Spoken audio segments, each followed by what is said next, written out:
Hello students, again welcome to the official YouTube channel of SSCM College Mandalgarh. हमारा आज का topic है cost concept and classification. लागत से क्या आशय होता है। यदि हम सरल शब्दों में बात करें तो लागत का अर्थ त्याग होता है। लागत उन साधनों की घोतक है जिनका त्याग विशिष्ट उद्देश्यों को प्राप्त करने के लिए किया गया है अथवा किया जाना चाहिए, या दूसरे शब्दों में लागत से आशय व्यय की उस राशि से है जो किसी वस्तु विशेष अथवा लाभ एवं सुविधा प्राप्त करने के लिए की जाती है।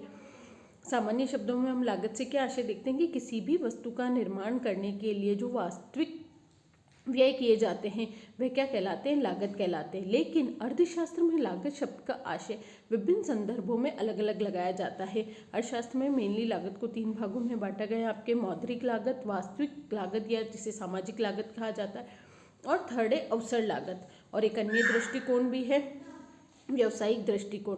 तो इस वीडियो में हम मौद्रिक लागत, वास्तविक लागत और अवसर लागत का अध्ययन करेंगे। फर्स्ट है हमारा मॉनेटरी कॉस्ट, मौद्रिक लागत। जैसे कि नाम से आपको समझ में आ रहा है कि किसी भी वस्तु का निर्माण करने के लिए जो वास्तव में मुद्रा में व्यय किए जाते हैं वह सभी क्या कहलाती है, मॉनेटरी कॉस्ट कहलाती है। किसी भी वस्तु का उत्पादन में विभिन्न उत्पत्ति के साधनों के प्रयोग के लिए उत्पादक जो मुद्रा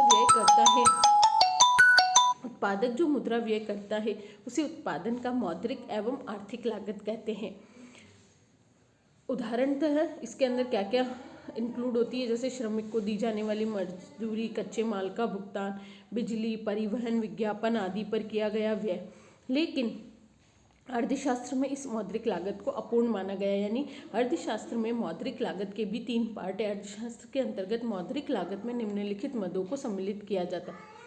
फर्स्ट है स्पष्ट लागतें। स्पष्ट लागतों से आशय ऐसी लागतों से होता है जो उत्पादक को उत्पत्ति के विभिन्न साधनों के प्रयोग के बदले चुकानी पड़ती है, यानी जो वो वास्तविक रूप में मुद्रा में जो व्यय करता है, जैसे श्रमिक को मजदूरी दी, कच्चे माल का भुगतान किया, विज्ञापन पर व्यय, बीमा पर व्यय, जितने भी सारे खर्चे होते हैं, प्रबंध, विक्रय, overhead cost, expenditure cost, paid up cost, जो हम कॉस्ट शीट बनाते हैं उसमें जितनी भी लागतें आती है ये सभी क्या है, स्पष्ट लागतें, यानी हमें स्पष्ट रूप से दिखाई दे रही है और जिनका भुगतान किस में किया जाता है, मुद्रा में किया जाता है। लेकिन इकोनॉमिक्स में केवल स्पष्ट लागतों को ही मौद्रिक लागतें नहीं कहा जाता, इसके साथ साथ अस्पष्ट लागतें या जिन्हें हम इम्प्लिसिट कॉस्ट कहते हैं इन्हें भी लागत में सम्मिलित किया जाता है। इम्प्लिसिट कॉस्ट क्या होती है, इनके लिए हम वास्तव में कोई मुद्रा में व्यय नहीं करते, लेकिन अगर हम इनका प्रयोग नहीं करते तो इन साधनों के बदले यदि हम अन्य साधनों का प्रयोग करते तो उसके लिए हमें कुछ ना कुछ लागत अवश्य चुकानी होती। इम्प्लिसिट कॉस्ट से आशय होता है जैसे स्वयं की भूमि है, आज कोई भी बिजनेस आप कर रहे हैं तो आप खुद की स्वयं की भूमि पर कर रहे हैं, स्वयं की बिल्डिंग है, आपने स्वयं ने उसमें पूंजी दे रखी है, स्वयं एक प्रबंधक के रूप में कार्य कर रहे हैं और उसकी आप कोई भी सैलरी नहीं ले रहे हैं, तो ये सभी क्या कहलाती है, इम्प्लिसिट कॉस्ट कहलाती है। मैं अगर आपको साधारण शब्दों में समझाना चाहूँ तो घर में जो एक हाउसवाइफ काम करती है तो उसके लिए हम उसे किसी भी प्रकार का कोई पेमेंट नहीं करते हैं। तो वो जो अगर आप उस जो घर की हाउसवाइफ की जगह यदि घर में आप कोई मेड लगाते हैं तो अगर मेड को लगाएंगे तो उसे हमें पेमेंट देना होगा, लेकिन अगर वही कार्य यदि घर की महिला कर रही है तो हम उसके बदले उस महिला को किसी भी प्रकार का भुगतान नहीं करते हैं। तो ये लागतें कहलाती है अस्पष्ट लागतें, जिनका वास्तव में भुगतान नहीं किया जाता है, लेकिन यदि उसके बदले किसी और का प्रयोग किया जाए, किसी और साधन को प्रयोग में लाया जाए तो उसके लिए हमें कुछ ना कुछ त्याग अवश्य करना होता है। तो उनको जो भुगतान किया जाना चाहिए, जो नहीं किया जा रहा है, वो भी क्या माना जाता है, मौद्रिक लागत का पार्ट माना जाता है। अस्पष्ट लागतों को निहित लागतें और अव्यय नॉन एक्सपेंडिचर कॉस्ट भी कहते हैं। अस्पष्ट लागतों को उन साधनों के मूल्य को कहते हैं जिनके स्वामी स्वयं उत्पादक होते हैं, कि स्वयं मैनेजर है उस बिजनेस में, खुद जो बिजनेस है उसका मैनेजर स्वयं है और वो उसके बदले कोई भी सैलरी चार्ज नहीं कर रहा है, कोई भी वेतन प्राप्त नहीं कर रहा है, तो वो किसका पार्ट हो गई, अस्पष्ट लागतों का। थर्ड है सामान्य लाभ। सामान्य, आज कोई भी व्यवसाय शुरू किया जाता है तो लाभ के उद्देश्य की कि मुझे नॉर्मल इतना प्रॉफिट अवश्य मिलना चाहिए, तो सामान्य लाभ से आशय होता है लाभ के उस स्तर को कहते हैं जो एक उत्पादक को किसी उद्योग में बने रहने के लिए अवश्य मिलना चाहिए। अन्यथा वह उत्पादन कार्य क्या कर देगा, बंद कर देगा। अन्य शब्दों में ये एक ऐसा लाभ है जो साहसी अथवा उद्यमी को उद्योग विशेष में बनाए रखने की लागत है। यहाँ लाभ से तात्पर्य असामान्य लाभ से न होकर न्यूनतम लाभ से है। तो सूत्र के रूप में हम मौद्रिक लागत को कैसे लिख सकते हैं, स्पष्ट लागत प्लस अस्पष्ट लागत प्लस सामान्य लाभ। अर्थशास्त्र में मौद्रिक लागत में तीनों सम्मिलित किए जाते हैं। एक्सप्लिसिट कॉस्ट या स्पष्ट लागतें जो जिनका भुगतान वास्तव में मुद्रा में किया जाता है, जैसे श्रमिकों की मजदूरी है, कच्चे माल का वेतन है, बिजली व्यय, बीमा व्यय आदि। और अस्पष्ट लागतें वह लागतें होती हैं जिन्हें नॉन एक्सपेंडिचर कॉस्ट कहा जाता है, जिनके लिए वास्तव में किसी भी प्रकार का भुगतान नहीं किया जाता, लेकिन वह भी क्या है, लागत का एक पार्ट है। और थर्ड है हमारा सामान्य लाभ। तो इस प्रकार अर्थशास्त्र में मौद्रिक लागत में ये तीनों स्पष्ट लागत, अस्पष्ट लागत और सामान्य लाभ तीनों सम्मिलित होते हैं। नेक्स्ट है वास्तविक लागत या रियल कॉस्ट, या दूसरे शब्दों में हम इसे सामाजिक लागत या सोशल कॉस्ट भी कहते हैं। वास्तविक लागत का अर्थ उन सब कष्टों, प्रयत्नों एवं त्याग से है जो किसी वस्तु के उत्पादन में उठाने पड़ते हैं। उसका एक नया कंसेप्ट चला ना, सोशल कॉस्ट, जो समाज द्वारा व्यय किया जाती है। यदि किसी भी वस्तु का उत्पादन किया जाता है तो उसके लिए जो कष्ट, प्रयत्न एवं त्याग किए गए हैं तो वह क्या कहलाते हैं, वास्तविक लागत कहलाते हैं। समाज के विभिन्न वर्गों, अन्य शब्दों में किसी भी वस्तु के उत्पादन में समाज के विभिन्न वर्गों द्वारा किया गया प्रयत्न एवं त्याग उत्पादन की वास्तविक लागत है। किसी वस्तु के उत्पादन में मार्शल ने किस तरह इसको परिभाषित किया है, किसी भी वस्तु के उत्पादन में विभिन्न प्रकार के श्रमिकों को जो प्रत्यक्ष एवं अप्रत्यक्ष प्रयत्न करने पड़ते हैं, यानी श्रमिकों द्वारा जो त्याग किया जाता है, अथवा साथ ही वस्तु के उत्पादन में प्रयोग करने वाली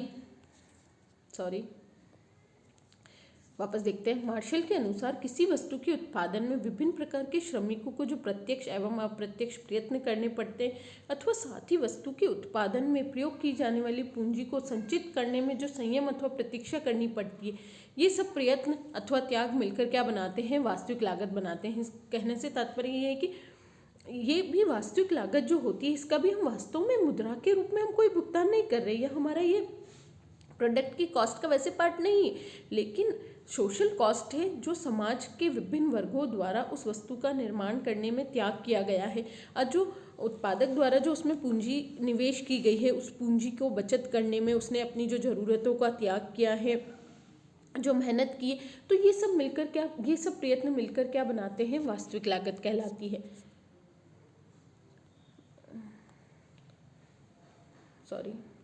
वास्तविक लागत की इस अवधारणा के अनुसार किसी वस्तु का मूल्य उस वस्तु के उत्पादन में जो कुल कष्ट अथवा त्याग होता है उसके बराबर होता है। उदाहरणतः वस्तु अ के उत्पादन में वस्तु ब के उत्पादन की अपेक्षा तिगुना कष्ट अथवा त्याग है, तो वस्तु अ का मूल्य वस्तु ब के मूल्य से तिगुना होगा। मार्शल ने वास्तविक लागत को सामाजिक लागत कहा है, क्योंकि वस्तु के उत्पादन में समाज को कष्ट तथा लागत का सामना करना पड़ता है।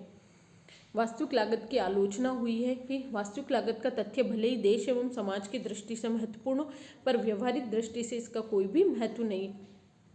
कष्ट, त्याग आदि अनुभव तो किए जा सकते, पर इनका मुद्रा में मापदंड नहीं किया जा सकता। अतः वास्तविक लागत की जो धारणा है वह मनोवैज्ञानिक एवं अव्यक्तिगत है। तो हमने पढ़ा मौद्रिक लागत और वास्तविक लागत। वास्तविक लागत को सामाजिक लागत भी कहा जाता है। थर्ड है इम्पॉर्टेंट कंसेप्ट है अवसर लागत, अपॉर्चुनिटी कॉस्ट। इकोनॉमिक्स का एक इम्पॉर्टेंट कंसेप्ट है अपॉर्चुनिटी कॉस्ट या अवसर लागत। अवसर लागत से आशय, जैसे नाम से समझ में आ रहा ना, अवसर की, यदि हमारे पास दो अपॉर्चुनिटी है। मैं एक सिंपल से एग्जांपल, जैसे कि आज आप जॉब के लिए जाते हैं, आपके पास दो ऑफ़र आते हैं। एक जॉब जहां आप अभी आपका रेजिडेंस है, आपका घर है, वहीं आपको एक जॉब मिलती है, और एक जॉब है जो फॉर एग्जांपल जैसे हम बात करें कि एक जॉब आपको मांडलगढ़ में ही मिल रही है और एक जॉब है जो आपके लिए भिलवाड़ा है। मांडलगढ़ वाली जॉब में आपको 10,000 रुपीज़ मिल रहे हैं और भिलवाड़ा वाला आपको 15,000 ऑफर करता है। आपके पास दो जॉब अपॉर्चुनिटी है, जॉब अपॉर्चुनिटी 1 और जॉब अपॉर्चुनिटी 2। यहाँ पे आपको हम बोले कि भिलवाड़ा वाला है ये यहाँ 15,000 दे रहा है और मांडलगढ़ में आपको मिल रहे हैं 10,000। लेकिन आपको लगता है कि यहाँ आपका घर है, आपको हर तरह की सुविधा है, तो आप सेकंड अवसर को चुनते हैं। तो हम क्या करते हैं, पहले अवसर का त्याग कर देते हैं। हमारे पास दो अवसर थे, या तो हम ये जॉब करें फर्स्ट वाला या सेकंड वाला, लेकिन हमने हमारी सुविधा के लिए कि हमारा घर यहाँ है और अनेक प्रकार की सुविधाएं, तो उसके लिए हमने फर्स्ट अवसर का त्याग करके सेकंड अवसर को चुना। तो ये जो पहले अवसर का त्याग किया गया, तो इसकी जो लागत है वो क्या कहलाती है, अपॉर्चुनिटी कॉस्ट। यदि हम उत्पादन के संदर्भ में देखें, तो अब उत्पादन के साधनों का प्रयोग हम किसी भी एक वस्तु के निर्माण में कर सकते हैं, तो उसे दूसरी वस्तु के एक श्रमिक है, वो या तो कपड़ा फैक्ट्री में काम कर सकता है, या वो अपने खुद के खेत पे काम कर सकता है, या वो और किसी कंपनी में काम कर सकता है। तो उसमें से वो एक श्रमिक एक ही जगह काम करेगा, तो उसे क्या करना होगा, दूसरे अवसर का त्याग करना पड़ेगा। तो जो अवसर लागत की अवधारणा है वो उत्पादन के सीमित साधन सीमित होते हैं और उनके वैकल्पिक प्रयोग संभव है। आज हम पूंजी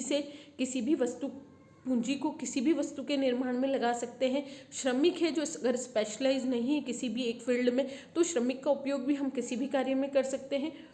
तो जब किसी विशिष्ट साधन का एक विशेष वस्तु के उत्पादन के लिए प्रयोग किया जाता है, तो वह साधन किसी अन्य वस्तु के उत्पादन में प्रयोग किए जाने का अवसर खो देता है। तो इस प्रकार वह लागत उत्पादन को, एक विशेष साधन को उसके वर्तमान प्रयोग में बने रहने के लिए प्रेरित करती है। तो इसे हम क्या कहते हैं, अवसर लागत कहते हैं। बैनम ने इसे किस तरह परिभाषित किया है, बैनम के शब्दों में अवसर लागत अथवा वैकल्पिक लागत, इसे वैकल्पिक अल्टरनेटिव कॉस्ट भी कहा जाता है, वह लागत है जिससे किसी वस्तु के स्थान पर उन्हीं साधनों की मात्रा से सर्वश्रेष्ठ वैकल्पिक वस्तु का उत्पादन किया जा सके। यहाँ आपको एक उदाहरण दिया गया है। एक किसान है, दी हुई भूमि, उसके पास कोई एक भूमि का टुकड़ा है और साधनों के माध्यम से वो 15 क्विंटल गेहूं उत्पन्न कर रहा है वर्तमान में। यदि इन्हीं साधनों से वह 20 क्विंटल बाजरा उत्पन्न कर सकता है, तो वो क्या कर सकता है, वो अभी 15 क्विंटल गेहूं उत्पन्न कर रहा है, लेकिन उन्हीं साधनों से और उसी भूमि के टुकड़े पर वो क्या कर सकता है, 15 क्विंटल गेहूं की जगह 20 क्विंटल बाजरा भी उत्पन्न कर सकता है। लेकिन उसने गेहूं के उत्पादन को चुना। तो गेहूं की अवसर लागत क्या है, 20 क्विंटल बाजरा। जैसे वहाँ 10,000 रुपये की अवसर लागत क्या थी, 15,000 रुपये है, जो हमने एग्जाम्पल देखा था। तो उसी तरह 15 क्विंटल गेहूं की अवसर लागत क्या है, 20 क्विंटल बाजरा है, क्योंकि 15 क्विंटल गेहूं के उत्पादन के लिए किसान ने 20 क्विंटल बाजरे की मात्रा का त्याग किया है। अतः किसी निश्चित वस्तु के लिए अवसर लागत वह उत्तम विकल्प है जिसका परित्याग कर दिया गया है। जिसकी विपरीत परिभाषा हम कहें तो अवसर लागत वह उत्तम विकल्प है जिसका परित्याग कर दिया गया है। हम उस विकल्प को चुन सकते थे, लेकिन हमने किसी और विकल्प को चुना और उस विकल्प का परित्याग कर दिया, तो ये अवसर लागत। अब अवसर लागत को उत्पादन संभावना वक्र, प्रोडक्शन पॉसिबिलिटी कर्व से समझाया गया है कि हम किन्हीं भी दो ही वस्तुओं का निर्माण कर सकते हैं। या तो हम एक्स वस्तु का निर्माण कर सकते हैं या वाई वस्तु का निर्माण कर सकते हैं। अब यदि प्रोडक्शन पॉसिबिलिटी कर्व क्या बताता है कि यदि हम एक्स वस्तु के निर्माण को बढ़ावा देते हैं तो वाई वस्तु का निर्माण क्या हो जाएगा, कम हो जाएगा। तो हम एक्स वस्तु, दोनों वस्तुओं का हम निर्माण कर सकते हैं, लेकिन यदि हम एक्स वस्तु के अधिक निर्माण को चुनते हैं तो हमें वाई वस्तु का त्याग करना पड़ेगा। तो जो वाई वस्तु की जो लागत होगी वह क्या कहलाएगी, अवसर लागत कहलाएगी। अवसर लागत को एक उपरोक्त रेखा चित्र में ए बी रेखा दो वस्तुओं एक्स तथा वाई के उत्पादन की विभिन्न संभावनाओं को व्यक्त करती है। जो ये ए बी रेखा है ये इन संभावना को व्यक्त करती है कि निम्न जो अभी उपलब्ध साधन है उनसे हम ए और बी की कितनी मात्राएं उत्पन्न कर सकते हैं। इसे उत्पादन संभावना वक्र भी कहते हैं। उत्पादक के पास साधनों की मात्रा निश्चित है जिनमें वे दो वस्तुएं एक्स या वाई का उत्पादन कर सकता है। ऐसी स्थिति में यदि उत्पादक एक्स वस्तु का उत्पादन बढ़ाता है तो उसे वाई वस्तु के उत्पादन में कमी करनी पड़ेगी। इस प्रकार स्पष्ट है कि एक्स वस्तु की OQ मात्रा में वृद्धि, OQ1 मात्रा में वृद्धि करने के लिए, अब देखते हैं एक्स वस्तु की पहले अभी OQ उत्पादन कर रहे थे, तो OQ1 अगर मैं एक्स वस्तु का उत्पादन करना चाहती हूँ, एक्स वस्तु की OQ1 मात्रा का उत्पादन करने के लिए हमें वाई वस्तु की RS मात्रा का त्याग करना पड़ेगा। ये अगर हम इसकी OQ उत्पादन करना चाहते हैं OQ1, तो Y वस्तु का उत्पादन जो पहले इसका यदि OQ था तो Y वस्तु का उत्पादन OR था। अब जब X वस्तु के उत्पादन को OQ1 तक बढ़ाया जाता है तो हमें Y वस्तु की कुछ मात्रा RS का त्याग करना पड़ता है। तो ये जो त्याग की लागत होती है वही क्या कहलाती है? अवसर लागत कहलाती है। ऐसी स्थिति में यदि उत्पादक X वस्तु का उत्पादन बढ़ाना चाहता है तो उसे Y वस्तु के उत्पादन में कमी करनी पड़ेगी। स्पष्ट है कि X वस्तु की OQ1 मात्रा में वृद्धि करने के लिए Y वस्तु की RS मात्रा कम करनी पड़ती है। यही क्या कहलाती है? अवसर लागत। तो X वस्तु की OQ1 मात्रा की अवसर लागत क्या कहलाएगी? Y वस्तु की मात्रा में RS में कमी।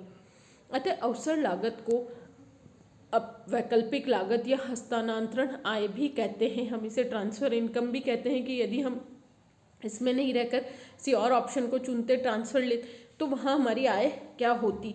तो अवसर लागत को वैकल्पिक लागत अथवा हस्तांतरण आय कहा जाता है, क्योंकि उत्पत्ति के साधनों को उद्योग विशेष में बनाए रखने के लिए कम से कम इतना पारिश्रमिक देना पड़ेगा जितना कि वह अन्य वैकल्पिक उद्योगों में प्राप्त कर सकता है। अगर नहीं तो ये साधन क्या होंगे? दूसरे उद्योगों जहाँ बेस्ट अपॉर्चुनिटी मिलेगी तो साधन क्या होंगे? हस्तांतरित हो जाएंगे। अतः वैकल्पिक उद्योगों में जो वह आय प्राप्त कर सकता है वह आय उसे देनी पड़ेगी।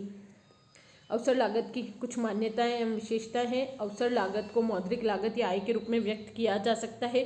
अवसर लागत में स्पष्ट और अस्पष्ट, अभी हमने अध्ययन किया था कि स्पष्ट और अस्पष्ट लागतें क्या होती है। तो अवसर लागत में स्पष्ट एवं अस्पष्ट लागतें सम्मिलित रहती है। इसके अंतर्गत एक निश्चित समयावधि में उत्पादन के साधनों की मात्रा स्थिर रहती है। अर्थव्यवस्था में पूर्ण रोजगार एवं पूर्ण प्रतियोगिता की स्थिति पाई जाती है। यह अवधारणा सभी प्रकार के उद्योगों एवं उत्पादन के सभी साधनों पर लागू होती है। अवसर लागत विशिष्टता की दर पर निर्भर करती है कि अगर साधन जितना अधिक विशिष्ट होगा उसकी अवसर लागत उतनी ही कम होगी, क्योंकि उसका वैकल्पिक प्रयोग संभव नहीं हो पाएगा। और यह माना जाता है कि अर्थव्यवस्था में केवल दो ही वस्तुएं हैं, X और Y, और साधन की सभी इकाइयां क्या है? समरूप है। इसका महत्व इस अवधारणा को यह अवधारणा इस बात को बताने में सहायक होती है कि उत्पादन के साधनों को एक प्रयोग से कम इतना अवश्य मिलना चाहिए जितना कि उसे वैकल्पिक प्रयोग में मिल सकता है। इस प्रकार मूल्य प्रक्रिया द्वारा साधनों को प्रतियोगी उपयोगों में वितरण हो जाता है। यह उदाहरण लागत में परिवर्तन के कारणों पर प्रकाश डालती है। अर्थात इससे यह स्पष्ट होता है कि उद्योग में उत्पादन की मात्रा में यदि परिवर्तन होता है तो लागत में किस सीमा तक और क्यों परिवर्तन होता है। लागत को ज्ञात करने के लिए साधन की अवसर लागत की मदद ली जा सकती है। अवधारणा से हमें यह ज्ञात होता है कि निश्चित साधन किसी विशेष वस्तु के उत्पादन में क्यों कार्यशील है। फिर इस अवधारणा की कुछ आलोचनाएं हुई है कि ये विशिष्ट साधनों के संदर्भ में लागू नहीं होती, क्योंकि जो विशिष्ट साधन होते हैं उनकी कोई भी अवसर लागत नहीं होती, क्योंकि अगर उनका वैकल्पिक उपयोग संभव नहीं है तो उनकी अवसर लागत नहीं हो सकती। यह पूर्ण प्रतियोगिता की मिथ्या, हमने अभी इसकी मान्यताएं पढ़ी थी कि अर्थव्यवस्था में पूर्ण प्रतियोगिता एवं पूर्ण रोजगार की स्थिति होनी चाहिए, जबकि वास्तविक जगत में अपूर्ण प्रतियोगिता मिलती है। यह अवधारणा इस मान्यता पर आधारित है कि उत्पादन के साधन विशेष के लिए कोई विशेष रुचि या पसंदगी नहीं रखते हैं। व्यवहार में साधनों की अपनी विशिष्ट रुचि होती है, इसलिए इसको मापने में कठिनाई उत्पन्न होती है। अवसर लागत की अवधारणा एक साधन की सभी इकाइयों को समरूप मानती है, जो कि ठीक नहीं है। तो इस वीडियो में हमने लागत अवधारणाओं में मेनली 3 का अध्ययन किया। मौद्रिक लागत के अंदर हम स्पष्ट लागतें, अस्पष्ट लागतें और सामान्य लाभ तीनों को सम्मिलित करते हैं। सेकंड हमने पढ़ा वास्तविक लागत, या जिसे सामाजिक लागत कहा जाता है। समाज के विभिन्न वर्गों द्वारा जो त्याग किया जाता है वह क्या कहलाती है? वास्तविक लागत कहलाती है। और थर्ड इम्पॉर्टेंट हमने पढ़ा अवसर लागत का कंसेप्ट। अवसर लागत को हम हस्तांतरण आय या वैकल्पिक लागत की आय भी कहते हैं। तो ये एक इम्पॉर्टेंट टॉपिक था इकोनॉमिक्स का, अवसर लागत। 4 मार्क्स 2 मार्क्स में इसके आपके क्वेश्चंस आए हैं एग्जाम्स में।